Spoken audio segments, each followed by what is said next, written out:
did receive a grant for this film, which was really nice. It was actually my first major grant for the documentary, and that was super beneficial for the film. I was able to kind of travel back to Georgia, so I have immense thanks just for Sundance for like supporting the film very early on in the project. So yeah, I mean it's been a wonderful collaboration. You know, I've met them at like different intervals throughout the film, and they've just been a creative, like a really just amazing support and everything. Maybe Danielle wants to talk a little Yeah, bit I more. mean, I think like there's just I mean, I love working with women. It happens. Our editor is a woman. We have some great male collaborators too. But I don't know. I think there's like a patience and a communication and understanding and an ease. And I don't know. I do think like this field is so dominated by men, and there's a kind of like yeah, it kind of can be difficult sometimes to break in as a woman. So I feel like that. Yeah. When I originally went to Thomasville the first time in 2015, I didn't think that I was going to do the film in black and white, but I felt like when I went to the South, there was something very archaic and something very preserved about this land, this geographical landscape, and I really kind of wanted to hone in into that.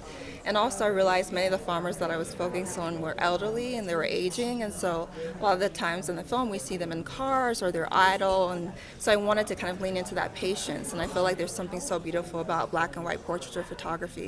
And so I just wanted to highlight their community and kind of lean into that cyclical nature on the farm. So.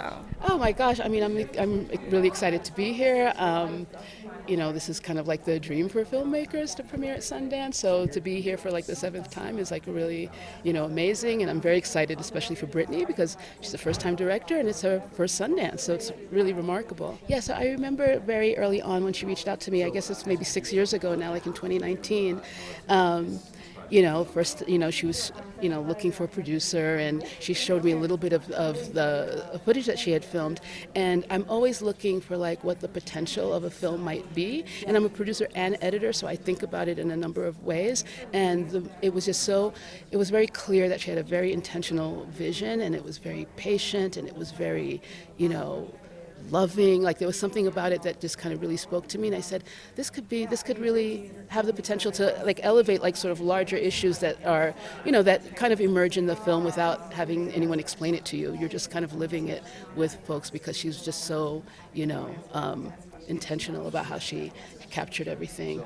You know, one of the things that I think about as a documentary filmmaker, and is about the impact of how can we leverage the film as a tool to make a difference in people's lives. And so what I try to do is not think that the film is going to do all the work, but it can really be a tool for people who are already on the ground and doing that work. So we're going to be in the process of partnering with folks on, you know, community levels, maybe on the civic levels, maybe even legislative, and, you know, hopefully the film can kind of help folks in the work that they're doing to make a difference for the families.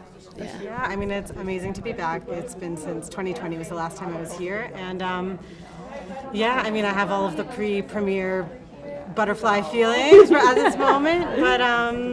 But yeah, it's exciting, and it's great that it's snowing today. And yeah, I mean, I think the film works on so many different levels. There's a very like big universal theme about like life and aging, and you know, then specifically like black farmers and the fight that black farmers have been facing for many years, and being able to weave like both a very humanistic approach with a very important issue. And I do think, you know, Brittany will also always say we really don't hear stories about black farmers, rural communities in general, but black farmers specifically. So it's really feels really good to come out with this film in this moment, at this political moment.